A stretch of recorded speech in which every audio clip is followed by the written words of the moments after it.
میرا نام ابرار ہے اور میرا تعلق لاہور سے ہے۔ میرے پاپا امپورٹ ایکسپورٹ کا بزنس کرتے ہیں۔ ان کا بزنس دنیا کے مختلف ممالک میں پھیلا ہوا ہے اور وہ بزنس کے سلسلے میں مختلف ممالک میں جاتے رہتے تھے۔ کئی بار ایسا ہوا تھا کہ وہ بزنس ٹور پر جاتے تھے تو امی مجھے اور میری بہن سارا کو بھی ساتھ لے جاتے تھے۔ سارا مجھ سے 4 سال چھوٹی تھی اور حال ہی میں BSc کر کے فارغ ہوئی تھی۔ اس بار پاپا کا ٹور مصر کا تھا اور ان کے ساتھ جانے والوں میں ہمارے علاوہ میری بیوی زرتاشا بھی شامل تھی۔ میری زرتاشا سے شادی کو 5 سال ہو گئے تھے۔ زرتاشا میرے پاپا کے دوست برہان فاروقی کی اکلوٹی بیٹی تھی۔ برہان فاروقی تھے تو پاکستانی، مگر روزگار کے سلسلے میں نیوزی لینڈ میں مقیم تھے۔ ان کا بھی اپنا بزنس تھا۔ پاپا سے ان کی دوستی اس وقت سے تھی جب وہ پاکستان میں رہتے تھے۔ پاپا اور برہان فاروقی کلاس فیلو بھی تھے۔ انکل برہان جب پاکستان آتے تھے تو زرتاشا ان کے ساتھ ہوتی تھی۔ یہی وجہ تھی کہ میری اور زرتاشا کی دوستی ہو گئی، جو بعد ازاں شادی میں بدل گئی۔ 2 دن کے بعد ہم مصر کے شہر قاہرہ میں موجود تھے۔ مصر میں بھی پاپا کے ایک دوست رہتے تھے جنہوں نے اہراموں کے بارے میں تفصیل سے بتایا تھا۔ یہی وجہ تھی کہ ہمیں اہرام دیکھنے میں دلچسپی پیدا ہو گئی تھی۔ 2 روز کے بعد زرتاشا اور سارا جیپ میں سوار ہو کر اہرام دیکھنے کے لیے نکل پڑے۔ کیونکہ قاہرہ شہر کو دنیا کا سب سے زیادہ بڑا بازاروں کا شہر کہا جاتا ہے، اس لیے ہم نے غور کیا کہ ہر چوک سے کئی بازار نکل رہے تھے۔ انکل تعطیف نے اپنے ایک ملازم کو گائیڈ کے طور پر ہمارے ساتھ روانہ کر دیا تھا تاکہ ہمیں اہراموں تک پہنچنے میں کسی قسم کی دشواری نہ ہو۔ اس ملازم کا نام اوتانو تھا۔ اس کی رنگت سفید تھی اور وہ 40 سال کے لگ بھگ تھا۔ کیونکہ فرعین اور اہراموں کی زرزمین کو دیکھنے کے لیے دنیا بھر سے سیاح آتے رہتے تھے، اسی لیے کسی نے ہمیں اجنبی سمجھ کر غور نہ کیا۔ کیونکہ ایک اندازے کے مطابق دنیا بھر سے ہر سال 70 لاکھ سیاح مصر کی پراسرار زمین کا رخ کرتے ہیں۔ جیپ کی ڈرائیونگ سیٹ پر اوتانو بیٹھا تھا، جبکہ سائیڈ سیٹ پر میں اور پچھلی سیٹوں پر زرتاشا اور سارا بیٹھی ہوئی تھی۔ کھانے پینے کا سامان بھی ہمارے پاس وافر مقدار میں موجود تھا تاکہ ہمیں کسی قسم کی تنگی نہ ہو۔ اوتانو، ہم کہاں جا رہے ہیں؟ میں نے اوتانو سے مخاطب ہو کر کہا۔ ہم فرعون اخناتون کے اہرام کی طرف جا رہے ہیں۔ کیا آپ نے فرعون اخناتون کا نام سنا ہے؟ اوتانو نے جواب دیتے ہوئے کہا تو میں نے اس بات میں سر ہلا دیا۔ میں نے تاریخ کی کتاب میں فرعون اخناتون کے بارے میں پڑھا تھا کہ وہ واحد فرعون تھا جو نیک دل تھا، اور اس نے کہا تھا کہ کوئی ایسی عظیم ہستی ہے جو اس کائنات کو چلا رہی ہے۔ ایک لحاظ سے وہ وحدانیت کا قائل ہو چکا تھا اور اس کی نیک دل اور حسین ترین بیوی نفریتی ہر نیک کام میں اس کا ساتھ دیتی تھی۔ لیکن اس نیک دل فرعون کو زیادہ دیر حکومت کرنے کا موقع نہیں ملا تھا۔ اس کے داماد توتخ آمن نے اس کا تخت الٹ دیا تھا اور خود حکومت کی تھی۔ میں نے کہا تو اوتانو نے اس بات میں سر ہلا دیا۔ آپ تو فرعون اخناتون کے بارے میں کافی معلومات رکھتے ہیں، اوتانو نے مسکراتے ہوئے کہا۔ 10 مجھے تاریخ سے لگاؤ ہے۔ آمن کی عمر 24 سال تھی اور فرعون توتخ آمن کو مصری تاریخ میں یہ اعزاز حاصل ہے کہ اس کے دور میں مصر نے بہت ترقی کی تھی اور بے شمار تاریخی عمارتیں اور دیگر تاریخی ورثے فرعون توتخ آمن کے دور میں ہوئی تھی۔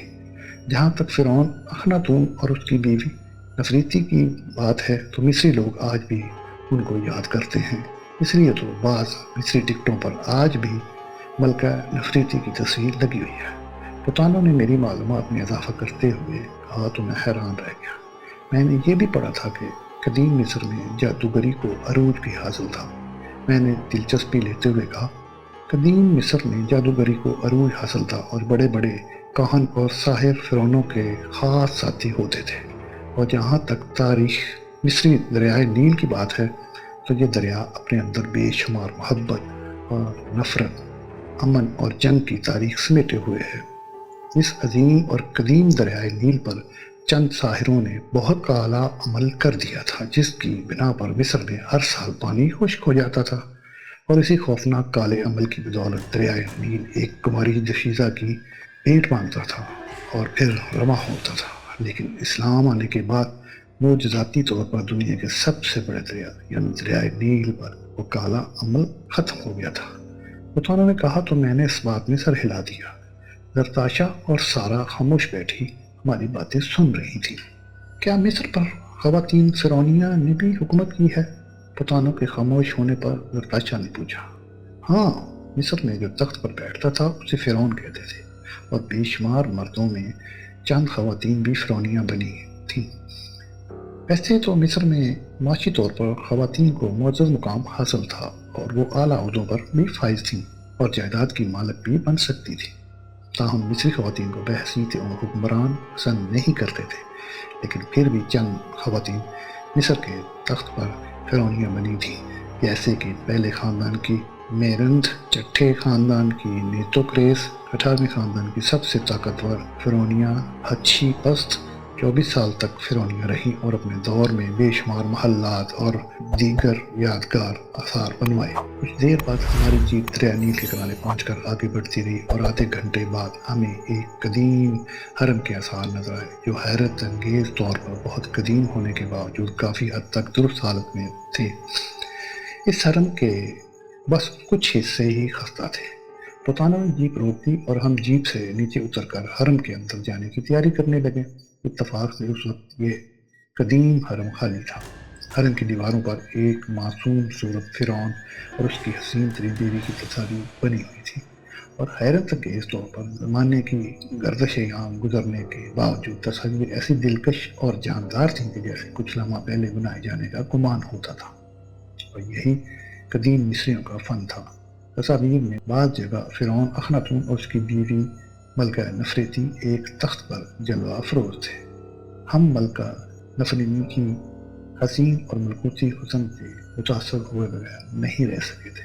اپنی اپنی ٹارچیں روشن کر لو، بطانوں نے ہم سے مخاطب ہو کر کہا تو ہم نے اپنے اپنے بیگوں سے ٹارچیں نکال کر روشن کر لی اور احتیاط سے حرم کے نیچے جاتی ہوئی سیڑھیوں سے نیچے اترنے لگے، جہاں نیچے کھٹا ٹوپ دے رہا تھا، لیکن تیز روشنی والی ٹارچوں کی وجہ سے ماحول روشن ہو رہا تھا۔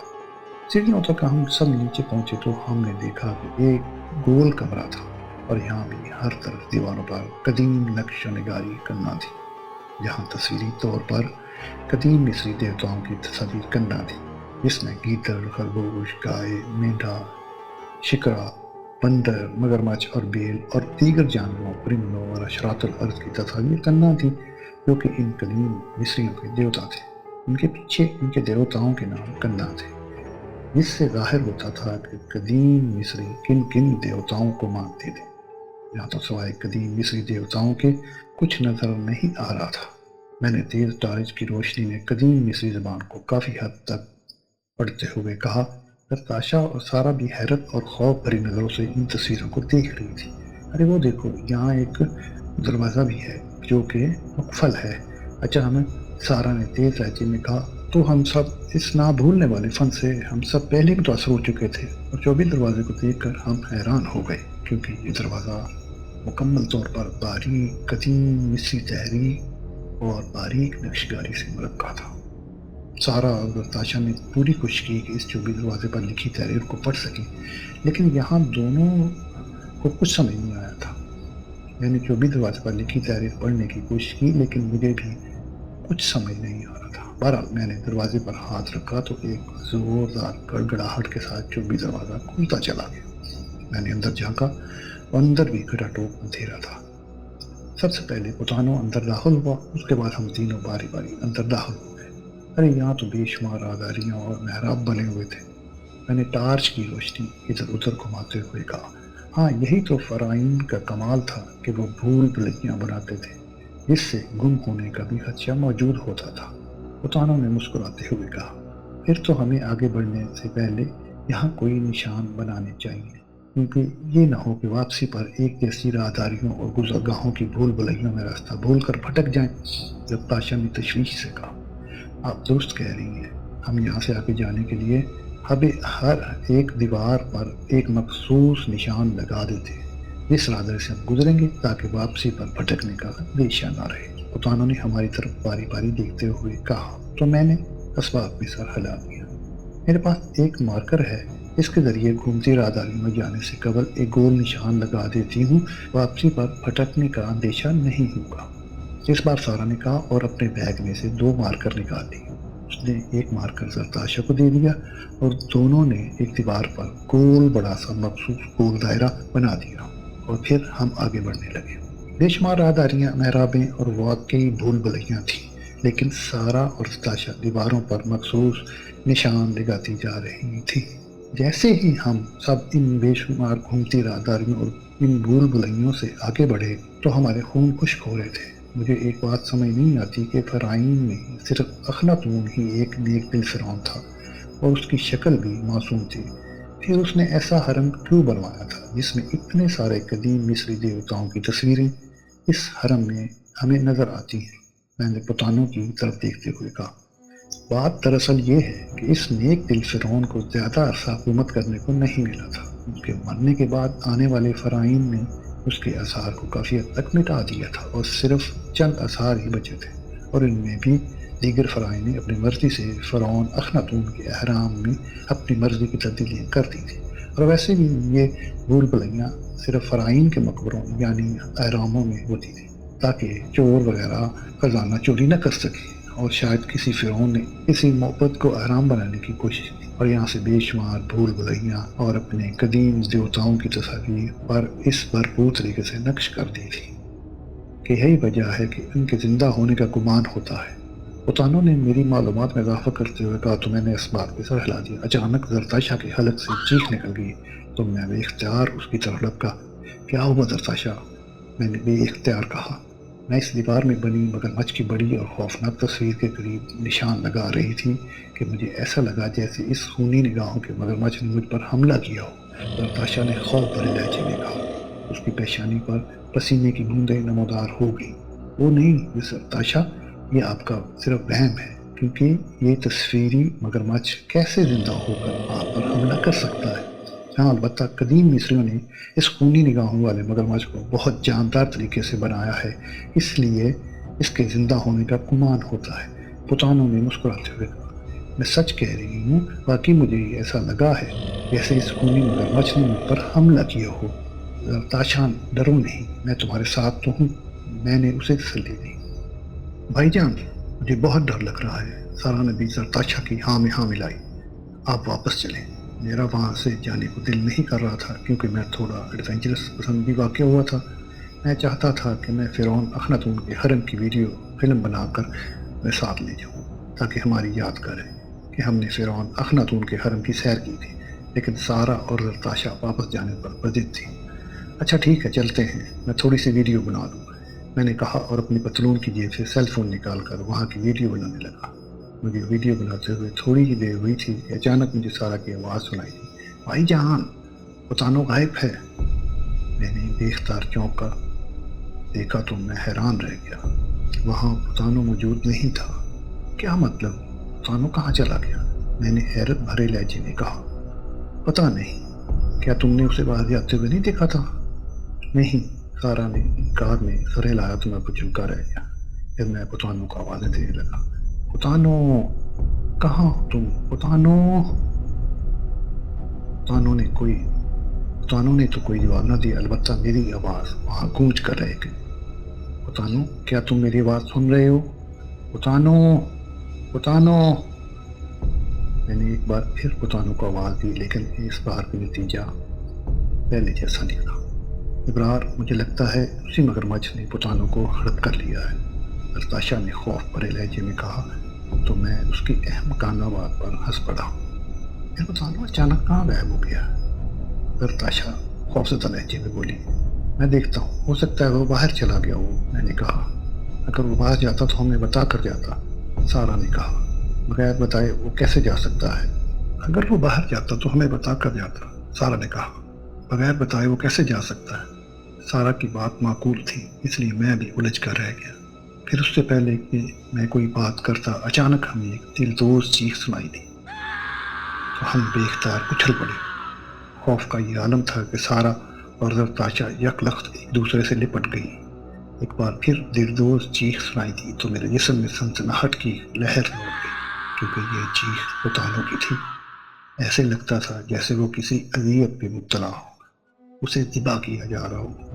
یہ چیخ تو پتانو کی ہے، میں نے بڑبڑاتے ہوئے کہا۔ مگر پتانو ہے کہاں؟ بھائی جان کیا سوچ رہے ہیں؟ جلدی سے نکل چلیں۔ سارا کی آواز میری سماع سے ٹکرائی تو میں ٹھٹک گیا۔ لیکن ہمیں پتانو کو بچانا ہوگا۔ کیسے بچائیں گے؟ ہم تو یہ نہیں جانتے کہ وہ کہاں ہے، کرتاشا نے کہا۔ آؤ دیکھتے ہیں، میں نے کہا اور ٹارچوں کی روشنی میں آگے بڑھنے لگے۔ ابھی ہم چند قدم ہی آگے اٹھائے تھے کہ ہمیں ایک بار پھر پتانو کی دلدوز چیخ سنائی دی۔ ہمارے قدم ایسے رکے جیسے زمین میں ہمارے پیر جکڑ لیے۔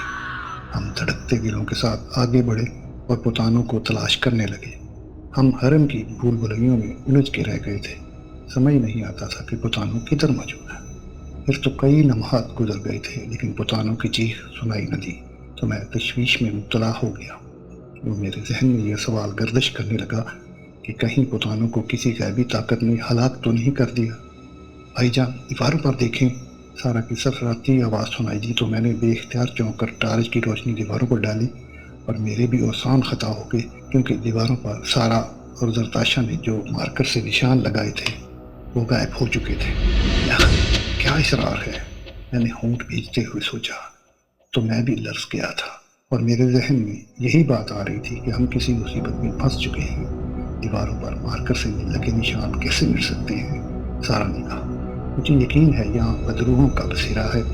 میں خاموش رہا اور غور سے دیواروں پر ٹارچ کی روشنی ڈالتے ہوئے دیکھتا رہا۔ آؤ دیکھتے ہیں۔ ہم ایک بار پھر آگے بڑھے اور راہداری گھوم کر جیسے ہی دوسری طرف پہنچے تو بے اختیار ٹھٹک گئے، کیونکہ راہداری میں پتانو اونھے منہ پڑا ہوا تھا اور میں دوڑ کر اس کی طرف پہنچا۔ اس کے قریب بیٹھتے ہی میں نے اسے سیدھا لٹایا تو یہ دیکھ کر میں لرز کر رہ گیا، کیونکہ اس کے سینے میں دل کے مقام پر ایک خنجر گڑا ہوا تھا۔ اس کے جسم سے نکلنے والا خون فرش پر پھیلا ہوا تھا۔ پتانو زندہ تھا اور آہستہ آہستہ سانس لے رہا تھا۔ پتانو یہ آواز میرے حلق پھنس گئی۔ نکل جاؤ یہاں سے، تمہیں خنجر کس نے مارا ہے؟ وہ نکل جاؤ، پتانو نے رک کر بولتے ہوئے کہا، اور پھر اس نے ایک ہچکی لی اور بے حس و حرکت ہوتا چلا۔ پتانو